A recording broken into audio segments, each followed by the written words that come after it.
Noice.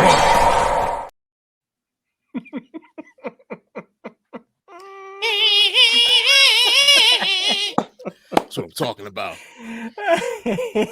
Hey, what is going on, everyone? And welcome to the Nice Guys, our motion picture podcast. My name is Chris Rhines. I'm here with my partner, Mick. And we are two video store employees, former, because that was a very long time ago.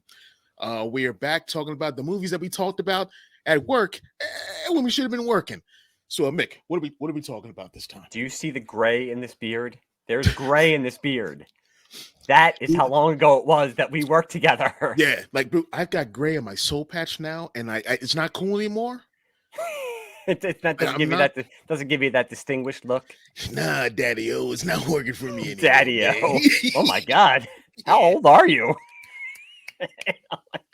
We are talking about, because we're old, don't ever let it be said that we do not talk about the hits. I mean, you know, right.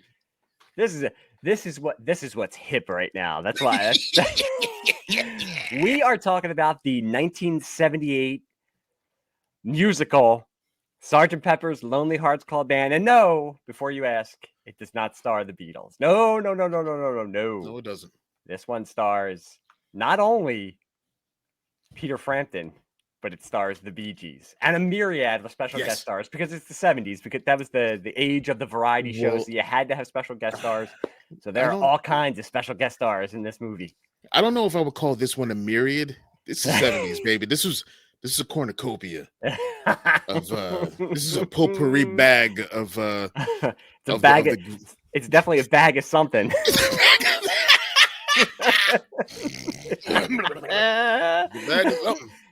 The Nice Guys podcast. It all comes back to Star Wars, and it all comes back to big bags of cocaine dumped onto a producer and or writer's desk that they are using in the creative process. Yep. Yeah.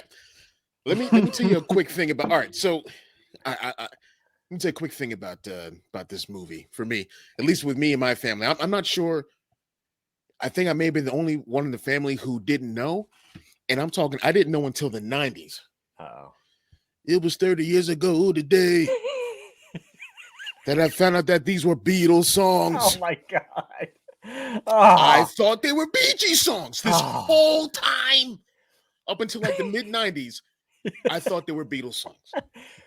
So, I mean, you knew who the Beatles were, right? Yeah. I mean, yeah. But you had no idea that these were originally Beatles songs. None. Because it's funny that you're saying that. When I was, researching this, I think they talked to one of the Gibb brothers. I can't keep them straight. Barry, Robin, Maurice. They talked to one of them, and in the 70s, and before the movie was coming out, and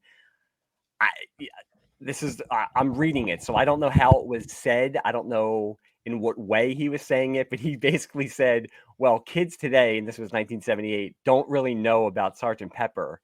So when this comes out, this will be what they know, and they won't know the Beatles version anymore. So when they were talking about this, they were like specifically targeting you. So hopefully just me. Just you. Just me. Hey, mission accomplished. There you go. You got it. So when I read that, stay true to your word. I was prepared to make fun of their arrogance, but it looks like they were right, because flash forward to like the 90s and King of Prussia, and little Chris Rhines was like sitting, you'd be like in your 20s, but I'm just imagining you. I'm imagining you sitting there just listening to it on the floor, talking about the Bee Gees.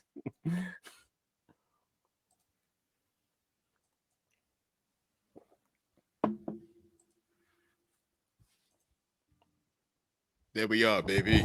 Okay. So yeah, it's funny. I was like totally prepared to make fun of him for saying that, but obviously it was true for some people. That's how they knew it. They knew it as yeah. They got me. they got me. I was wait, what year did that movie come out? It came out in 78. 78? Yeah, 3 years old. What did I know? Yes, who knows? That's what they were aiming for with this movie. 3-year-olds. Yeah, I could tell from that one scene with them eating dinner and having an orgy. They were like, the 3 and 4 year olds are gonna eat this up. This is gonna be great. They're like, this is going to be their Beatles, and I'm like, yeah. And they play with their BG dolls. Yeah. Yeah. I'd have wars with my Star Wars figures and my Bee Gees figures. Man, epic. Luke Skywalker's going to rescue Strawberry Fields from the clutches of the future villain band and Darth Vader. Coked out Steven Tyler. Ooh, man. Oh, there's so much to talk about with this movie. Yeah. This was a like in my family, there are a couple of movies that are not well received that are like Ryan's family, like my immediate family, like our family classics. Okay. Sergeant Pepper's is definitely one of them. Rhinestone is the other. That's a comedy. Oh that's a comedy that's way before its time. We got to talk about that one of these days. Oh man, I haven't watched that in so long. Rhinestone. God. Oh Jesus, why?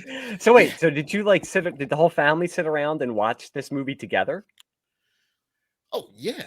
So I mean, like, who were your parents into it first, and then they got you guys into it? I don't remember, but the visuals. I mean, the visuals and whatnot got me. The music got me. So I was into it. My brother was into it as well. Like maybe not as much as me because I was way more impressionable back then with that kind of stuff.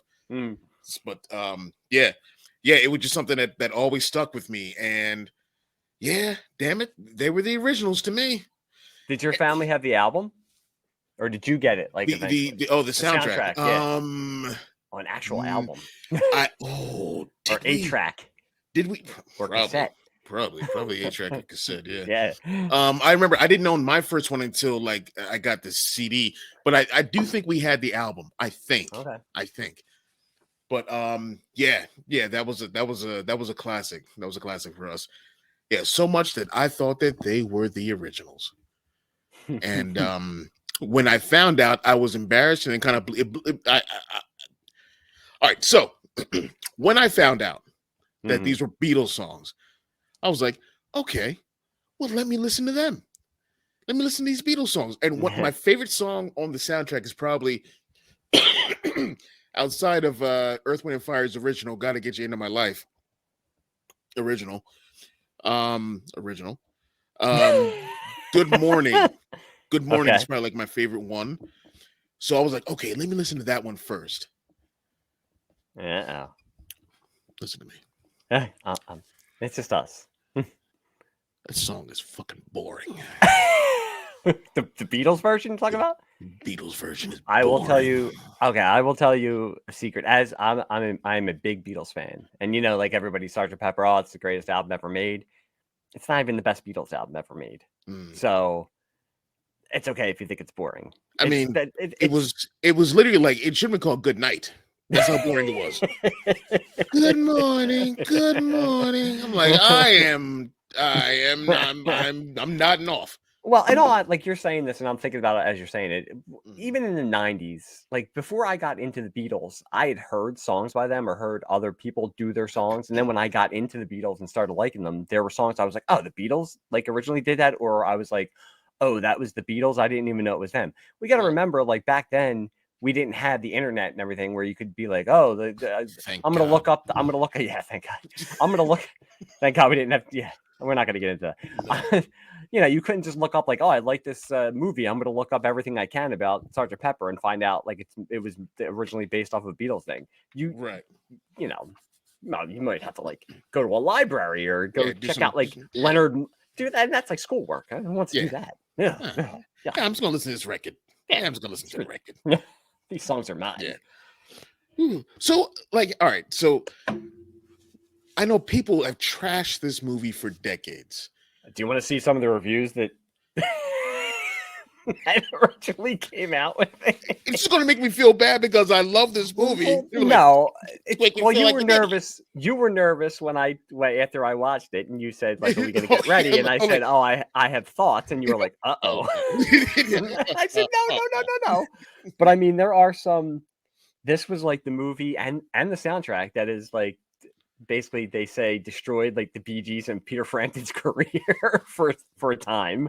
And Robert Stigwood kind of, because he produced this, and then like 2 months later Grease came out and he produced that, and that's why like this movie didn't do that well, and Grease like was a huge success. And I think that was one of the that was one of the reasons why it was seen as even like a bigger failure, because Grease was such a big hit and this wasn't. So it had that perception of, if Grease was this big of a hit and Sgt. Pepper, and it was at a time when the Bee Gees and Peter Frampton were at like the peak of their popularity, sales wise. So, and in all honesty, it didn't really, I mean, disco was going out already by like 78, 79. So, I mean, they just kind of like got caught in the wave of that backlash. And we talked about this before, like you were going to say with this movie. When I think I originally watched this probably over 20 years ago, because I'm a big Aerosmith fan. So it had to be over 20 years ago, because when I first got into Aerosmith, I found out that they were in this movie, and I always liked their version of "Come Together." So I was like, I gotta watch this. I gotta watch this movie. Yeah. And back then I was like, oh, the Bee Gees are in it. No, and I remember watching it, and it stuck with me because I watched it, and there were parts of it I remembered, but I was like, nah, it's all right. And I think I saw it again. And now this time I watched it, and we were saying, over the past like 5 to 10 years, I have basically been like, why do you like, there are certain things you don't like because you're not supposed to like them. And then you reach that age where you're like, the things I'm not supposed to like are actually pretty good. I was just told I wasn't supposed to like them. Right. One of those things is the Bee Gees. Dude, the Bee Gees are good. They're great. There's a reason why people still know who the Bee Gees are. Right. So didn't this just go down with a certain Jedi who saved Grogu? Spoilers for people who haven't. Yes. If you haven't watched by now, I mean, well, that's on you. I know. But yeah, that's like one of those things, like Nickelback. I'm sorry, they're good. I said it. I haven't come around on them yet. Give me another 5 years on Nickelback. Like, I've softened up. I haven't softened up that much. Yeah. I mean, I'm a softie. I'm not that soft. maybe on my deathbed, I'll be like, son, come here. Nickelback wasn't that bad. Those are his dying words. Play Leader of Men for me. It's good. Play Nickelback at my funeral. Just a continuous loop. Turn up the volume. But yeah. So I mean, like, all right, the visuals from this movie, the costumes, basically doing segments, with each song, like a continuous, string of music videos that kind of that connect. Yeah, that's what I was gonna say. It's kind of like that. It's that late 70s, before music videos, but some bands were kind of making music videos. So it's basically proto like MTV. I mean, each song is basically a music video that's all connected. Yeah. Some of it connected well, some of it not so well. I mean, this isn't a movie you're watching for like any kind of deep story or anything like that. This ain't No Country for Old Men. No. It's just for the performances, and it's for the crazy late 70s-ness of it. Yeah. I mean, basically. Yeah. And that's what I could really enjoy this time, just watching it. I mean, some of it is corny, some of it is the graphic. There's notes I was making about like some of the graphics and the special effects. But you know what? At the end of the day, I had a smile on my face the whole time I was watching, just because I was like, this is batshit crazy. And everybody making this movie, half of them probably are like, I don't even remember making it. Oh yeah. Half of them. I bet you if you talk to Aerosmith, half of that band was like, I don't even remember being there and doing this. Was that me? Was that me? Wow. Was that Liv Tyler? So, all right. So for you, let's start off with let's start at the beginning. Like, what did you think going into it? What did you think of we'll start with the opening scene with George Burns and you know what? Right from the opening, it's like the late 70s. You could either be it's funny because you could be watching a Bee Gees movie, you'd be watching The Muppet Show, you could be watching like Donnie and Marie, and 50-50 chance that like George Burns is going to show up. Oh yeah. And if he's not on like Dean Martin's roast or something like that. The Tonight Show or something like that. And he looked like he was 90 for about 40 years. Yeah, he's like Patrick Stewart. Patrick Stewart was born old. Yes. But at least Patrick Stewart didn't have a bad rug that he was wearing like George Burns was. He's like, I know what I'm doing. But But that was one thing I forgot actually, that like the Bee Gees and Peter Frampton don't actually speak in this movie. It's basically just narrated. Yeah, Well, but George Burns, that's it. yeah, Everyone part else of it. just sang. I Yeah, think one note I made was like, as I was halfway through the movie, was like, this is like a like live action, like Rankin Bass, like fever dream type yes, of like movie. yes. It's like something that Maybe it would that's be why I like love if this so Rankin much. Bass decided to make like an adult, like a more adult skewed movie. Like this would Yeah, be it. But like you yeah, gotta, I mean, George, I'm not gonna lie, like seeing George Burns, it brings me back to like being a kid. Cause it's like, remember what, like watching Love Boat or like Fantasy Island, George Burns would like inevitably show up in the like God one movies. episode. Yeah, yeah. Oh God. Oh God, Yeah, book 2. yeah, Yeah. So it's like George Burns, we grew up with George Burns. yeah. And I don't think there was, for all the some of the goofiness with the movie and whatnot. I don't think there was a bad performance No. in all the way through. To me, it was stellar all the way through. Everyone's Yeah. performances. Although I will say some of because the Bee Gees and Peter Frampton don't get to actually like have any lines, I did notice a little bit of the overacting with like the facial expressions You and gotta, stuff like yeah, that. But yeah, they kind of had to, and I'm yeah. sure they really weren't they weren't exactly the most Thespians. seasoned of Yeah, actors. yeah. They were not thespians, not by a long shot. Yeah, but they made it I work. mean, they were no Alice Coopers, for God's sakes. Yeah. It was just what I loved about this movie. Besides, hey man, the music saves. Yeah. That's what I loved about it. Mm-hmm. Just that kind of wonder and Uh-huh. whatnot, because you don't get that nowadays. Now No. everything's just dour and Yeah. everything And why? I mean, sucked. they shouldn't be like that. Everything's so happy going on in Yeah, the world. yeah. But you saw, like, after a while, Heartland turned into Yes. Twitter, pretty much. Yeah, turned into Or turned into 2022. 23. It turned into 2022 civilization. Yeah, it absolutely did. I felt like I was looking out my window. Look at I'm like, No, this is it was familiar. funny because it's obviously like on a backlot, but Yeah. I miss I like watching it. I get that it like transports me into like my basement in the house that I grew up in. Like I know how the 70s look, the 70s, like early 80s, but like the early 80s were still the 70s. How like the 70s looked and felt, and Mhm. that's basically what it felt like. It was like a overly produced like variety show TV special, and Yes. that for all the good and bad of it. Yeah. But for as batshit insane as I said it was, there was nobody like not giving 100%. Right. No one For phoned good it or in. for good or ill. Yeah. And I'm sure like 95 of that percentage was just a hot blitzed on cocaine, but still they were given 100 goddamn percent. Yep. Absolutely. Absolutely.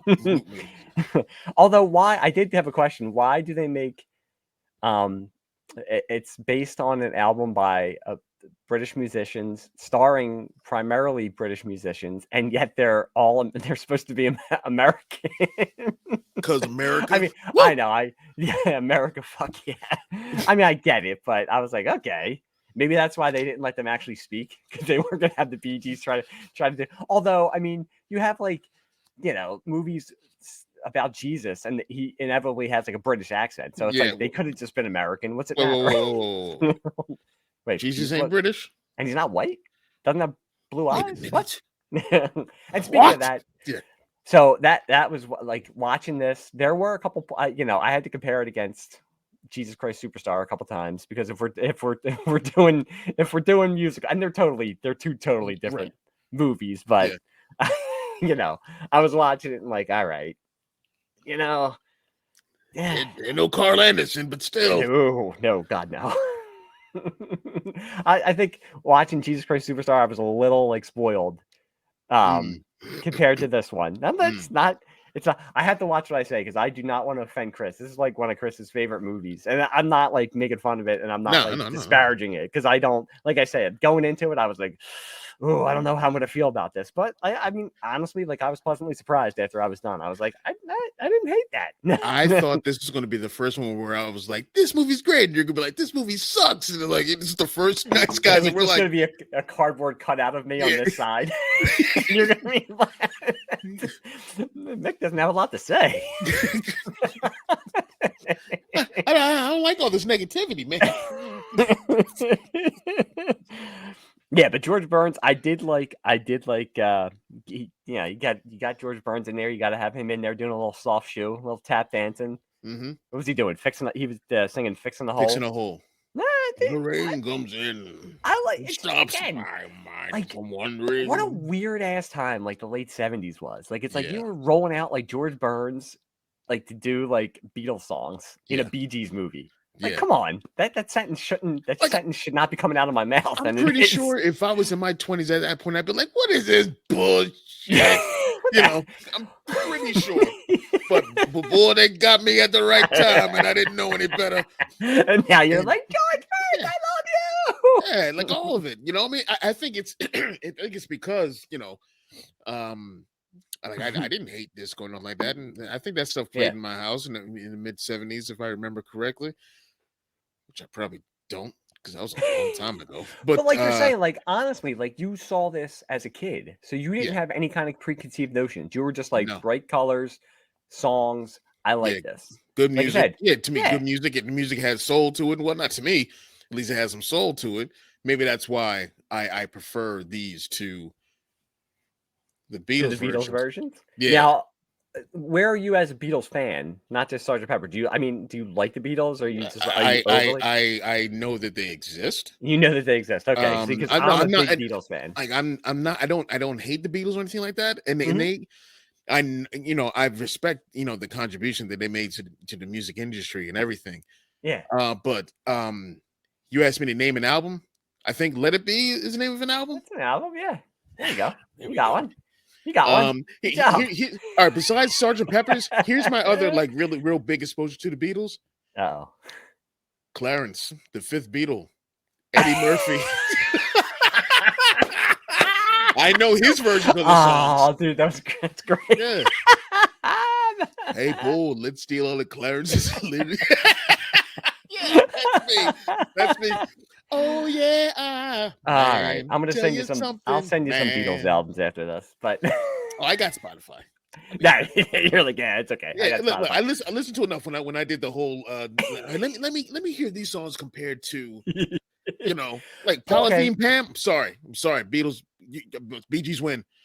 So if you're not speaking blasphemy right now, no, it's okay. So other than this album, are you a Bee Gees fan? Like, have you listened to other? Okay, okay. Now, see, if we had more production value, we would flash over and Chris would be walking down the street in like the white Travolta outfit, like the Staying Alive. Which I have never seen that movie. I've never seen Staying Alive or Saturday Night Fever. I've never seen Staying Alive either. Parts of it. Yeah, I've never seen that. Which I've heard it's a darker movie than it's perceived to be, as we're sitting here talking about Saturday Night Fever on it. I guess didn't Sylvester Stallone in one of those, and like he's wearing like a whole ass lion on over his shoulder. Yeah, he directed this. He directed the sequel called Staying Alive. Yeah, bombed it. It was terrible. It's the way I can do it. All right. It was basically Sylvester Stallone, and like with a whole like tub of baby oil dumped over him, dancing. And then a lion. Right? Yes. Like he bumped into him. He's like, Doesn't that make you want to go see? I think his brother did one of the songs for the soundtrack. Of course he did. Yes, of course Frank Stallone did one of the songs. Of course he did. Take it back. Do, take it back. Yeah. All right, but back to Sgt. Pepper. Yeah. But yeah, I love like every singer, and there was something like one of the best singers on there was for me Billy Shear's brother. Who is that guy? Like, I don't know. I looked him up, and I think he is. I think he's like a Broadway performer. I looked up, but he's not anybody who ever like had any kind of hits or did anything. Even like the group, Lucy and the Diamonds. I thought, I was like, oh, they have to be somebody, but I don't think they were anybody who ever really. They were just like an offshoot Supremes for that. Yeah, yeah. Because I was like, these guys, they have to be somebody from like the 70s who I maybe had heard of, but just didn't know who they were. And I was like, no, they weren't anybody. Yeah, but like, and you got Donald Pleasance as the record exec. Record exec. Yeah. Now that is when it starts. That's when it really like kicked in for me, though. When they go to like the Oh, record exec trust me, party, that's when it kicked in for a lot of the characters. that's when Oh, everything it kicked in. that's when everything kicked in. I mean, there was no subtlety No. whatsoever. No. And like you were saying, though, I'm watching this and I'm like, they had to probably market this. I mean, at that time, like the Bee Gees and Peter Frampton, they were like, I mean, they were basically like the new kids on the block of like the late 70s. They were huge. I'm sure they were trying to get like kids and even like younger kids come see this. They're and like, then basically we're it's probably show the edge. it's probably the parents watching it, and all of a sudden they're just like in the middle of an orgy. Is he doing marijuana and cocaine? Of course, back then, I mean, the parents were probably blitzed off their ass anyway.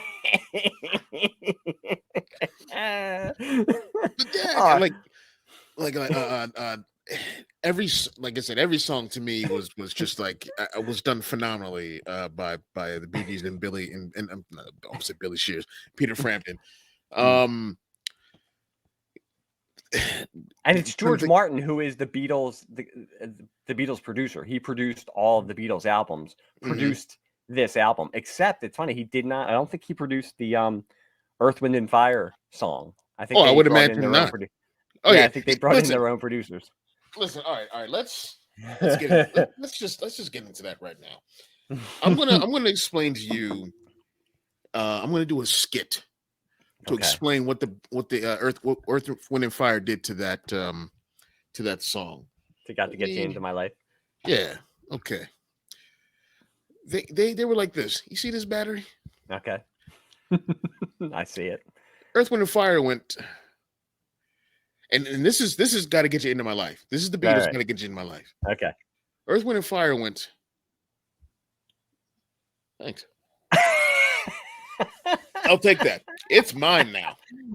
Well, I will counter that with, and this is me again as a Beatles fan, with "Come Together" by Aerosmith. I think they did it too. Vastly, yeah, it's a vastly superior version. Yes. That's why I have the Aerosmith hat on right now. Yeah. But it's a vastly superior version of "Come." That is my version of "Come Together." It's a great, and it's late 70s Aerosmith, so they're coked out to the gills, sleazy Aerosmith that I love. Sith Lord band, the evil future villain band. Future villain band.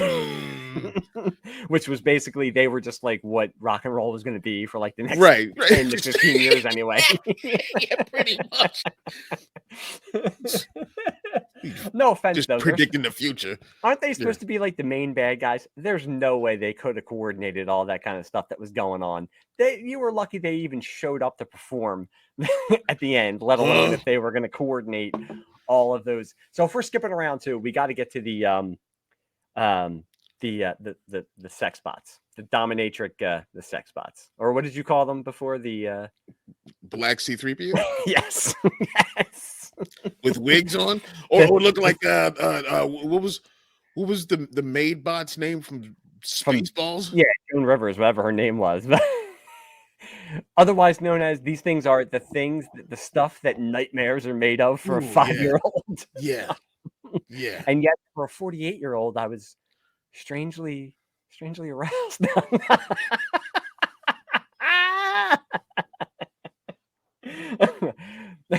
I don't even know where to begin to explain what the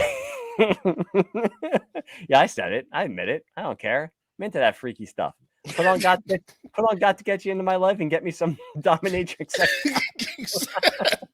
Mick's a freak, y'all. Let's go.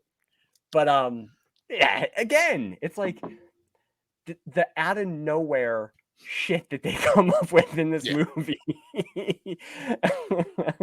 But again, I'm not saying it's high art, but to sit there and watch it, and it was high art. It was high art, not high art. High art.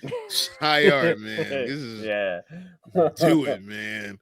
But yeah, I love the designs. For this flick, I've said it like 1,000 times already in this podcast. But dude, I would love to be able to like pull off some of that late 70s style, because it was like late 70s like music and movie star style. It wasn't like I see pictures from the late 70s of like my parents, and it was just like bed, like plaid and checkered stuff. But like, if you were like in the music business and stuff, you got like collars like out to Oh here. yeah, you could You got fly like home. bell bottoms that are like knocking down people 3 like steps ahead of you.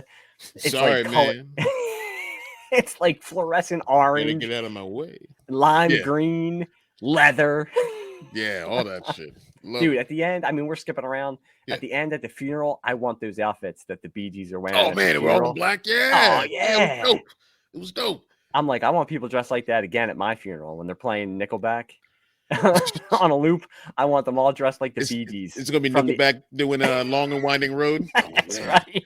They're gonna be I'll tell doing you the Bee what. Gees version or Frampton's version of Long and That Winding ending, Road. yeah, that ending montage, I love that. I think that was great. I actually think that was really good. I love that. The whole montage, I think, is really good. Yeah.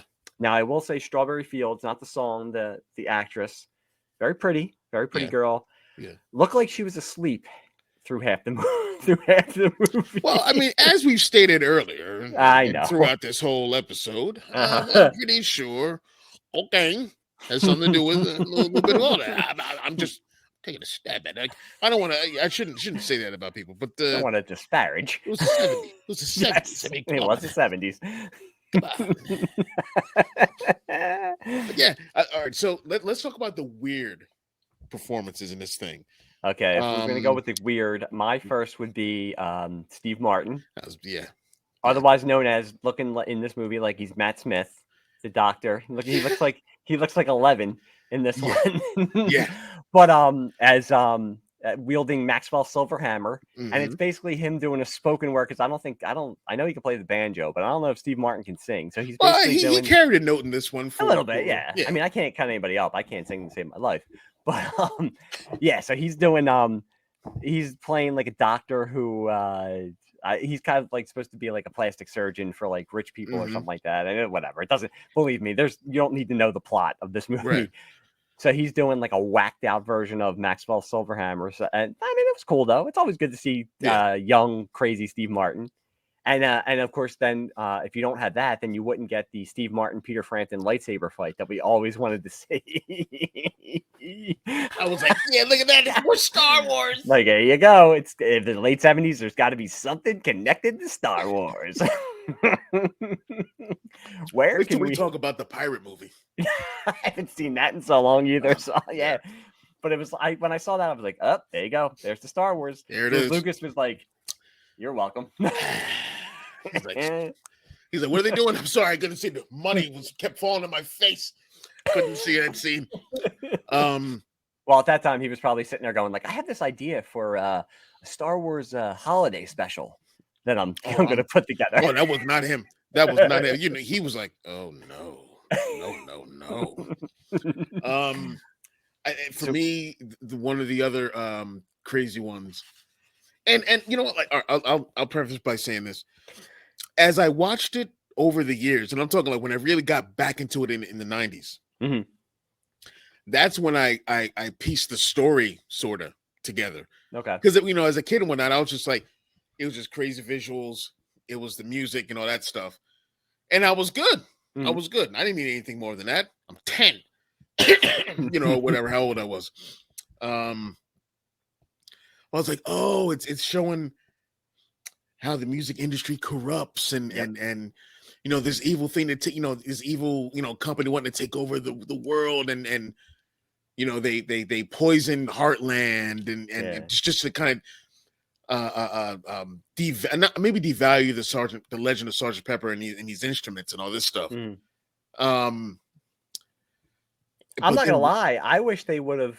They could have just gone down that road because I had put that down too. I did think that was like funny that they were, you know, that was basically making fun of like, and in that time of the late 70s, because you know, rock music was at like one of its like peaks. Yeah, like you never think about it now because rock and roll, there is no rock anymore basically.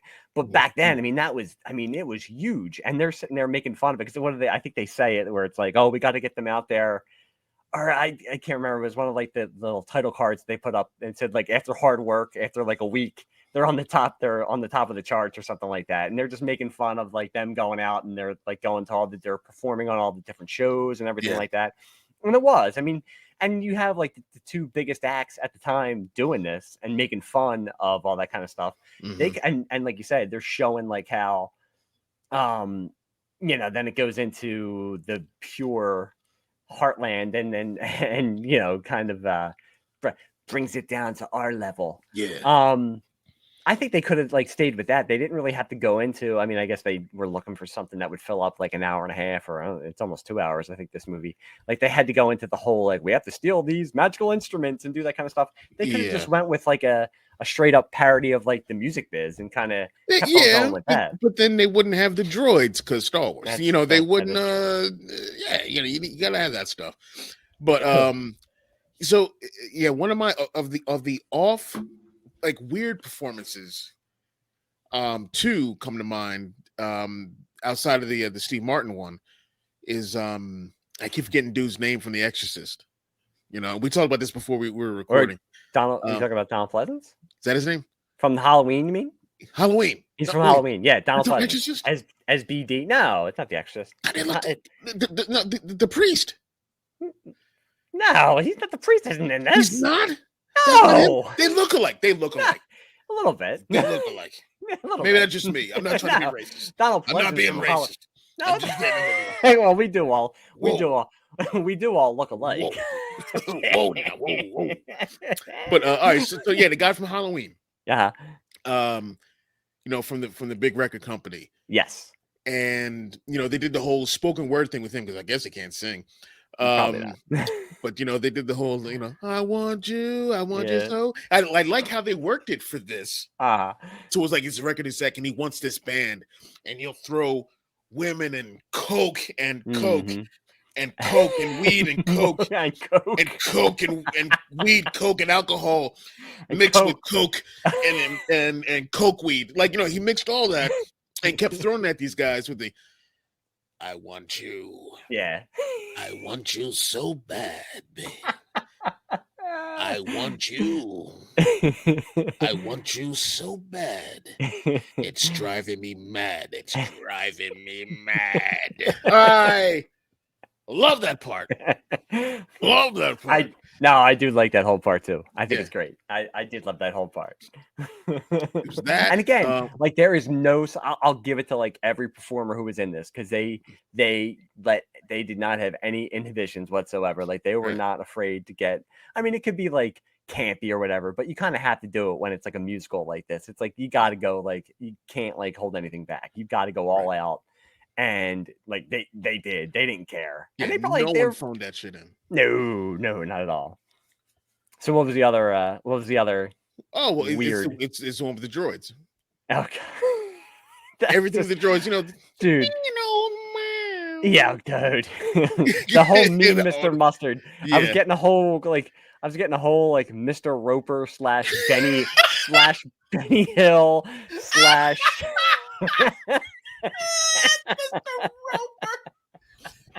I mean, he did look at the screen like he's like, yeah, I'm a dirty old man. He was given that like he was given that breaking the fourth wall. Yeah, but yeah, if he just turned and went. I was getting that whole Mr. Roper / Benny Hill type of sleazy. Yeah. And those, dude, if I was like 4 or 5, those sex droids would have scared the hell out of me. They did. They would have scared the hell out of me. I did feel a little uneasy with the black 3POs. The black and gold 3POs, I should say. Their voices I thought were were scarily robotic. They were unsettling. You know? Yes. They were unsettling.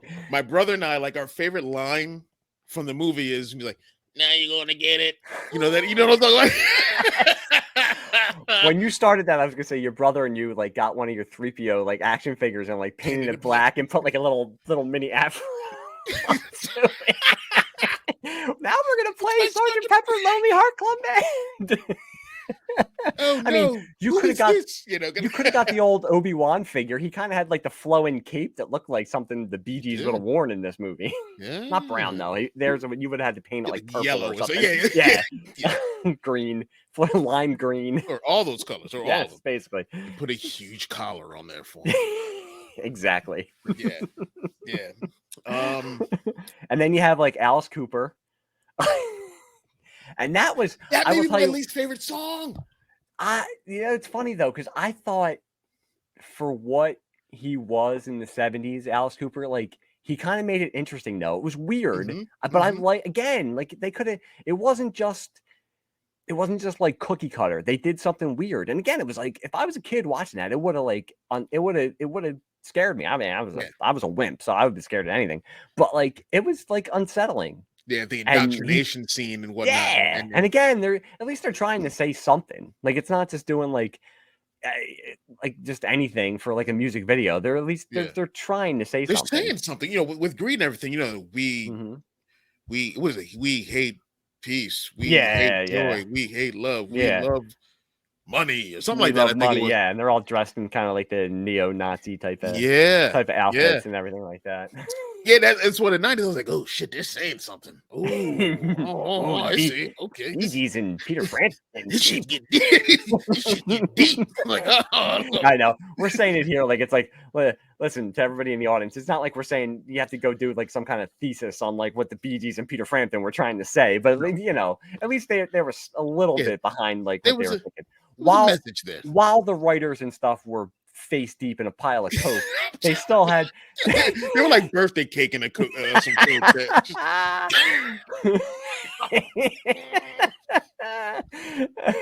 They basically had it like in True Romance, where they had it automatically come out of the steering wheel, like when Bronson Pinchot had it like explode in his face when he was. But yeah, I mean, at least they were trying to. There was a method to their coked out madness. They at least had some. There was kernels of ideas behind everything they were doing. Kernels. That's called crack. Those kernels were cracked. They weren't there yet. They didn't go there.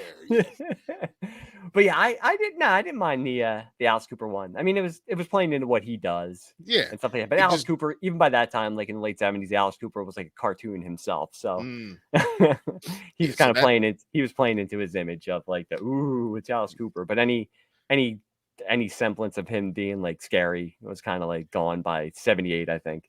Yeah. And I tell you, if we go back to Future Villain Band for a second, like I know at some point my brother and I talking about, like, because that was like, to us that was the most badass thing, was seeing Aerosmith come out and do Come Together, because for one of the things I think I may have like daydreamed about or whatever, watched this movie that is Welcome to Nice Guys. We always go back to Star Wars in some way. Of course we do. Yeah. Darth Vader was out there with him performing. Tell me how amazing that would have been. Oh, yeah, Darth Vader out there with the Future Villain Band. Yeah, there's that picture of Freddie Mercury that's on the internet, like Freddie Mercury on Darth Vader's shoulders. You couldn't have got him to come out and let Steven Tyler like hop onto his shoulders or something like that. Yeah, that'd have been but awesome. That'd have been all the budget right there. Yeah, basically. I will tell you though, and I'm like an easy mark. I love Aerosmith, but like, dude, like 1978 Aerosmith popping out there, just like totally whacked out on smack, as they probably were, and they probably had just shot up heroin before like, I'm sure Joe Perry shot heroin directly into his eyeball right before they walked out there to get and action. But I will tell you, like, still, and I'm 48 years old. I should not feel this way, but they're still like badass, just badass, especially now, because like they're just like, they're in the mid-70s, they're still killing. Yeah, but like it's just awesome. Yeah, and I like, again, like the end of this movie with Earth, Wind and Fire. You get like Earth, Wind and Fire, Aerosmith, and you get Billy Preston back to back. Just takes this movie out strong. They were all like. I'm just gonna take this, and I'll put this in my back pocket. It's mine now. Thank you. Yeah. I again, like, I'm a fan of the Beatles, but like Come Together, it's the way better version of Come Together. Is It's like you said, Aerosmith was like, take that, and this is ours now. What Earth, Wind and Fire did with "Gotta Get You Into My Life." Oh yeah, like I'm still amazed that was a Beatles song, because they took that and just. That's totally taking something and making it theirs. Like tell you too. And again, like I don't, like I said, like before I was like, Bee Gees, whatever. I have respect for the Bee Gees, and I like the Bee Gees. I will listen to I'm not gonna say I have all their albums. I'll listen to the Bee Gees' greatest hits, and I respect what they can do. But like after having mostly like Peter Frampton and Bee Gees, when you get to like Earth, Wind and Fire doing it, it's like it's just like onto another level. Just with what they're doing. Like the Bee Gees versions of the Beatles songs are good, but it's still kind of beholden. It's the Bee Gees doing it their way, but you could still feel that like respect they probably have for the Beatles. Yeah. So they're not changing it that much. But like Earth, Wind and Fire walks in, like you said, and is like, we got this. We're gonna do this, and we're gonna do it our way. Thanks. We were thinking like, yeah, just have a seat. Yeah, go behind the camera. I see that big bag of Coke right there. Let's go do that. You can do that. We're gonna do our thing. Let me get myself and the other 28 members of my band. That's right. We're gonna do this thing. Let's go. Let's go. But yeah, I'm trying to think because I know that was released as a single. Because Come Together was a hit. Actually, it went to like number 22, and I think Got to Get You in My Life was in. If it didn't go to number 1, I think it was a top 10 hit by Earth, Wind and Fire. So they, yeah. But I mean, like watching that movie over and over again, like through my childhood, it was always something to get to Billy Preston's song. Because that was just like my brother and I, like we loved that song. Like Get Back. Their version, his version. Before we talk about the performance, I gotta add. I have a couple questions. Is Billy Preston God? Because what's going on with the religious iconography in this? He appears, he starts turning people into like popes and nuns and bringing people back to life. Is he God? I mean, he is. He is a god. He could be. Maybe he's like Ego from Peter Quill's dad. Yeah, Quill's dad. Dude, he comes popping out in that gold outfit with those boots on and just starts strutting down those stairs. And I was like, life. I am like, you go with your bad self. Yeah, and just go ahead. It's breathe life and everything. You got the floor. He was breathing life into me with that performance. Yeah, that was awesome. Yeah, that was awesome. Yeah, I mean it's like a 1-2-3 punch of all those three at the end, and it's just like it brings it out. And then I mean, again, I do like I like the montage before it of what do they do for the funeral? Like Long Winding Road. Yes, it's really good. But I mean, like it's like it's more of a maudlin kind of sad song, and then you just jump into like it's good times. The uplifting. Yeah, and oh man, that was like. That's another one where like that version of Long and Winding Road. I've heard the Beatles version, I think, and it's not one of my favorite. It's not one of my favorite Beatles songs. But Frampton's and what they did with it, just like once again, the soul that's put into this. Like there was an interlude of that song played, I think, when Strawberry Fields left home. Or something like that, and there was a bit they're doing She's Leaving. They were doing She's Leaving Home, which was like freaky. That whole that whole video. That was like weird. Do a video for that. That was weird. That was weird. Yes, that was weird. But there was an interlude. There was an interlude of Long and Winding Road. Like it's very short. That played at some point. And I think it's like when she left or she's reading his letter or something like that. And there's like this version that plays or whatnot. And it's not on any soundtrack or anything like that. When you go back, if you ever go back and watch the movie, you find that part. The guitar and everything, beautiful. You're mentioning the guitar. They also really, they must have like had in the budget for like a Moog synthesizer because they were just busting out the Moog synthesizer in this movie, like all over the. I was gonna say, it's the 70s. It was the 70s. It was like that was the sound of the future. Yeah. Here's your 70s starter pack. Here is a bag of cocaine, and here's a Moog synthesizer. Go have fun. Right. The Bee Gees themselves, like like tragic. How what's the name of the one that's left? The last remaining one. It's not Andy. It's the guy with the beard. It's the guy with the beard. No, I think Andy was the brother, wasn't he? Wasn't he the first one to die? Maybe. I think it was the brother. Damn. But yeah, I think I forget. It's the guy with the Brian Gibbs is. I think Brian is the one that's left. I think that's is the it? one.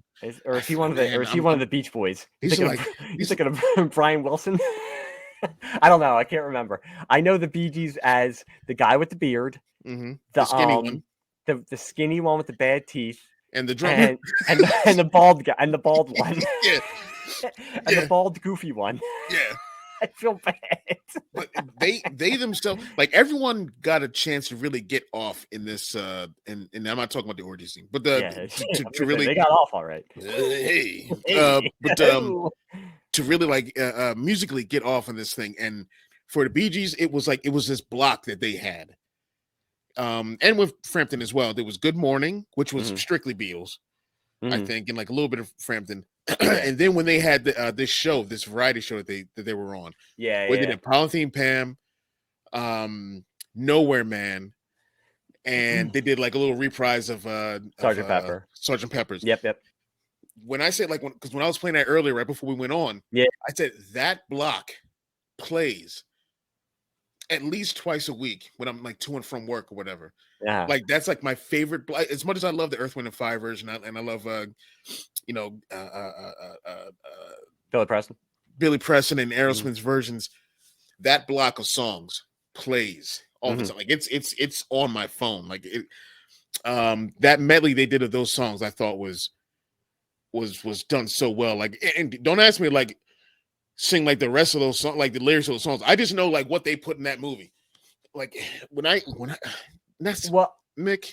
They were kind of doing it because like the Polythene Pam and stuff that comes from Abbey Road, the Beatles album, and the second side of that is like a bunch of songs that are only like a minute long, so they put them all together as like so they have like Polythene Pam, Came In Through the Bathroom Window, You Never Give Me Your Money. They're all put together. Yeah, because they're only like 1 or 2 minutes. Yeah, so that's kind of I think why they were doing it that way. But I like how they do it. I mean, again, as like a Beatles fan, I'm always going to lean more toward the Beatles. Right. I mean, except for, like I said, Earth, Wind and Fire. I love their version. Aerosmith, I love that version of it. Billy Preston, and Billy Preston played with it. Billy Preston played on the Get Back album. Like he plays keyboards on the Get Back single. That's Billy Preston. He's actually the only person who, when they released it as a single, it's released as the Beatles with Billy Preston. He's like the only time they ever put like another artist with them was when because they brought him into the sessions. Because it's when they were right before they broke up, and George Harrison brought him in knowing that they would kind of like be on their best behavior because Billy Preston was there. And they have said like they were able to finish a lot of that album because he plays on most of it. And you can hear it. Like he brings like that soul that he has, he brings to like those recordings. I mean, his organ is like amazing.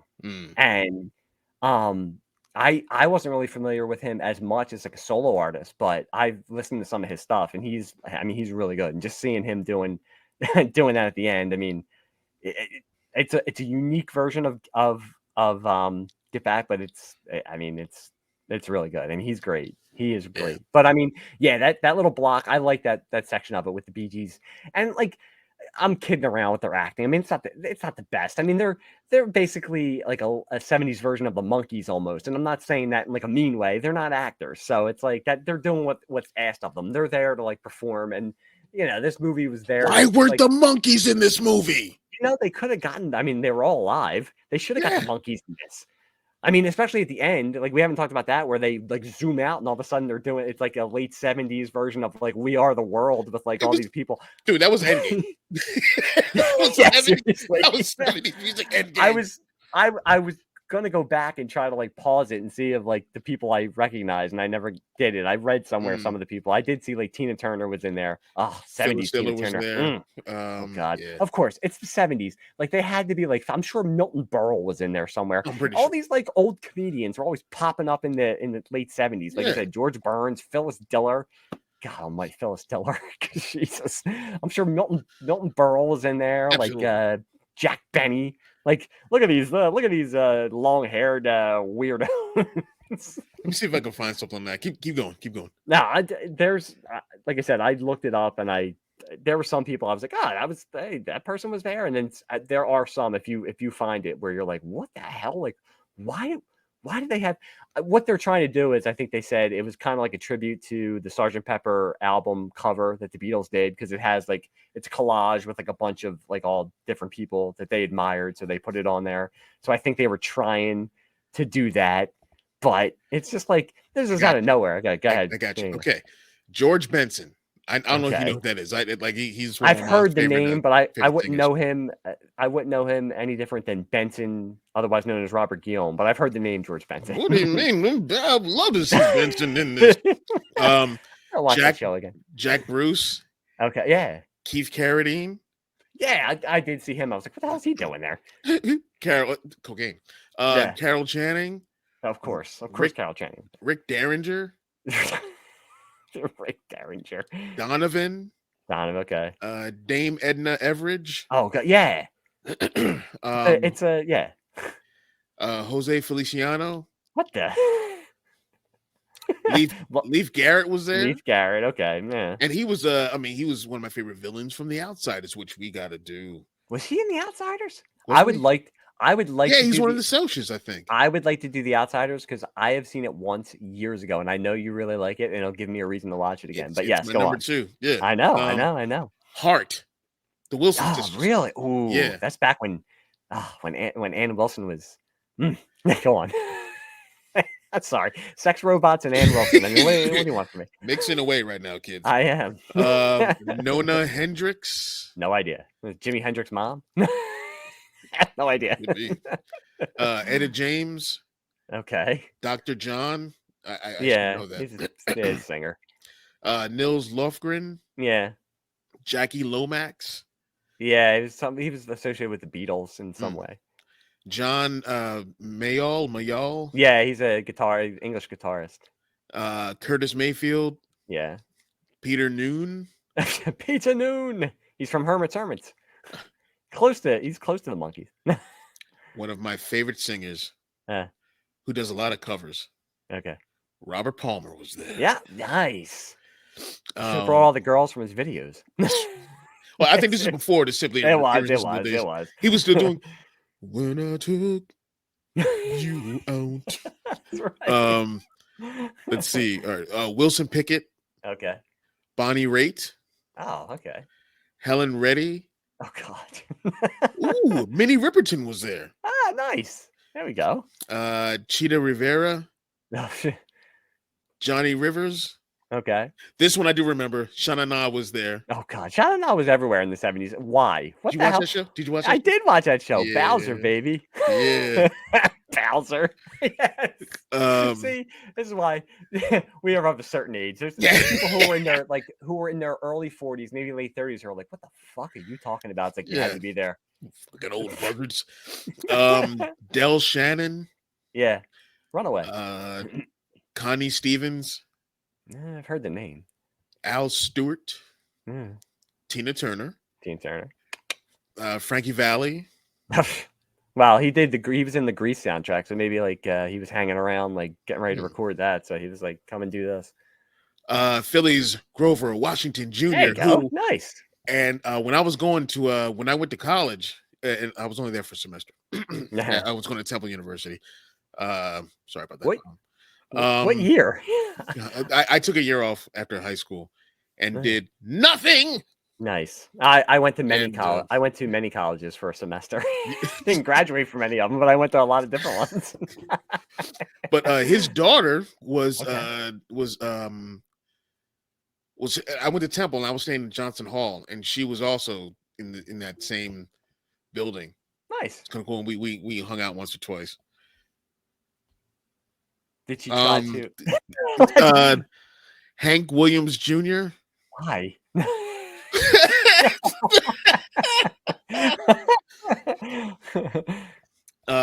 Johnny Winter. Okay. Wolfman Jack. Oh, you know he was there, baby. Yeah, baby. He's another one that got big in the late 70s for like no apparent reason whatsoever. Yeah. Wow, he was in American Graffiti. Maybe thanks George. It all comes back to Star Wars. Thanks George Lucas for making him popular again. Bobby Womack. Okay. One of mine. And Gary Wright. Like Dreamweaver, Gary Wright? I think so. Yeah. You said, why were they all there? Cocaine. cocaine. They probably said, "We have coke. Come on." Like, oh, what? Yeah, Coke. what? Yeah. Okay. All of them like, Like Toucan Sam, just follow my nose. It always knows. and it's bleeding. Rusty pipes. Also on hand that day. This is from this website. Also on hand that on the MGM lot were George Harrison and Paul and Linda McCartney, who wisely declined at the last minute to appear on camera. Yeah, no thanks. Now we're all right. Jim Dandy from Black Oak, Arkansas, is also there. His name's in the credits. I guess. Whatever. Take your word for it, brother. Yeah, sure. Whatever you say, jabroni. That was some of the comments. But yeah. So yeah, I like that whole Star Trek thing. And of course, George like it ends like with as a proto We Are the World. Basically, like with all them singing. Yeah. Cocaine. That's right, cocaine. USA for Coke. USA for Coke. My Coke. They should have had Jimmy Smits running through. It all comes back to running scared. Like, you can all we can bring it back to everything.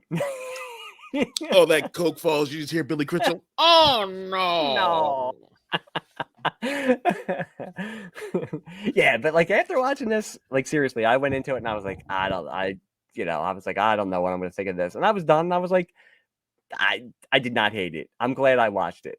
Because it was interesting to watch it again. And to watch it as like not a grumpy like mid-20s like I'm into good music. I'll watch this ironically and make fun of it. I just watched it and I was like, that's what you gotta do, man. Just have fun. It was the late 70s. Yeah, everybody was high, but you know what? It was a much simpler time. You could fly around. You know what? That was the one part I was like, they copied off of Jesus Christ Superstar when they're flying around on the hot air balloon, and then like the fighter, what is it? Like the planes come and try to shoot them down or something, and then all of a sudden they, I was like, wait a minute.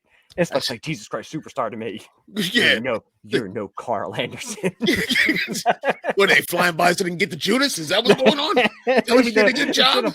They should have like that could have been like the 70s musical like universe. Yeah. They fly by and it just goes right into Jesus Christ, the 70s musical cinematic universe.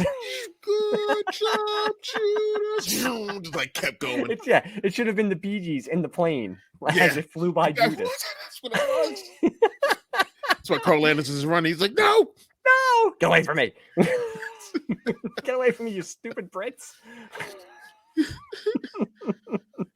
Well, Mick, I think we've covered it enough with all. It's covered in cocaine, so like we've covered. we are covered. Yeah, my sinuses are really bothering me. Yeah, let me tell you. I do have to say we have kept up the reputation of this show of covering movies that nobody would expect to be covered on a podcast. Yeah, and I love it. Yeah. There's some people out there doing this, but I mean, because again, not enough. There is no way that I would have been watching. That I would have sat down and been like, yeah, let me watch Sgt. Pepper. But you know what? I'm glad I watched it because I enjoyed it. I mean, I'm not gonna lie. I listened to the soundtrack the next couple of days after it. I was blasting the soundtrack in the car. There's no way if you can let down your inner guard, your shackles, let the shackles go. And just meld with the music. There's no way it's not gonna leave an impression. Let those Bee Gees falsetto harmonies flow over you.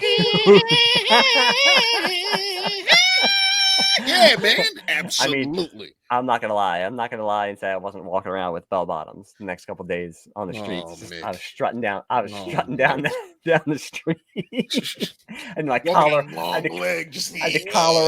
the collar open to here.